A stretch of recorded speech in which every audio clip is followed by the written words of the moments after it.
Saturday ka hun man ve dan zinga hian dar saria nge in chole mo chollo ni po hian ni se tho nge anga ya cho hi chum sabera ka chum chungin ka in su a bucket a hian in tui hi kalo pipe velok anga ka pipe chungin e rong kalo bol le zoi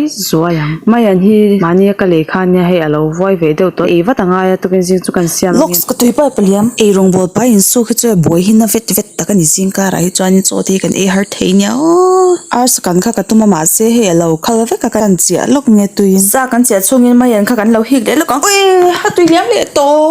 ka thil su po lo in try zo to kan lo tleu le nga lol luang bedroom lo rem chan lai ka in suk lai ka fa pa kha lo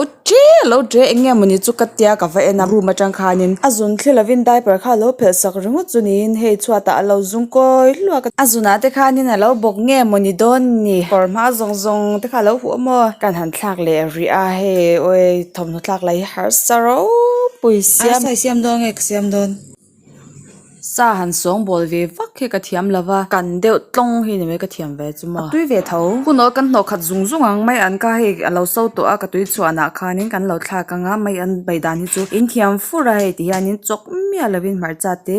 bol lo zong kha ti khan kan tia ti han lo top pro se ma te in lo min ve mai ang cho boy ngai lo ar sa kha ti hianin ama a tui khamo aron chuaka khatia lo ve la khanin kan her sang popanga chuani ti khan atui kang khleng khanin kan her sang don ani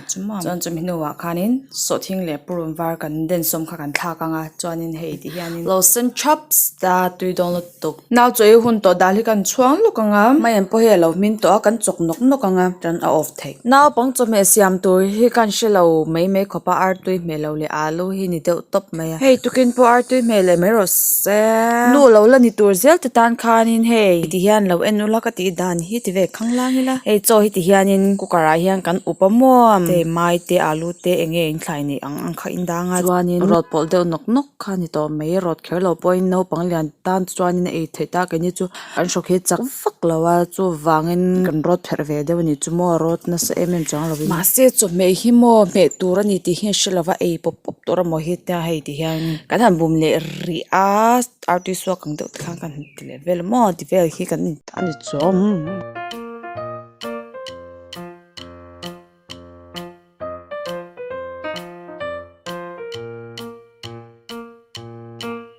so bar chungin hei ka thil su po alo phol le thei to ni he un ol ka van ma mo ve to pon hian kal le phol te la ron cholo nan ni sa box si lo na ve kang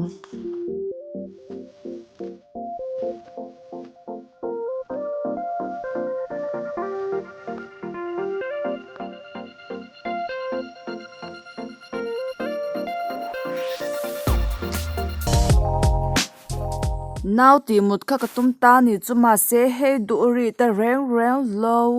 a boy thak chin dai to box siamo tlei to lo china chutia mut tu tak si lo ba chuanin kan hanin bo sur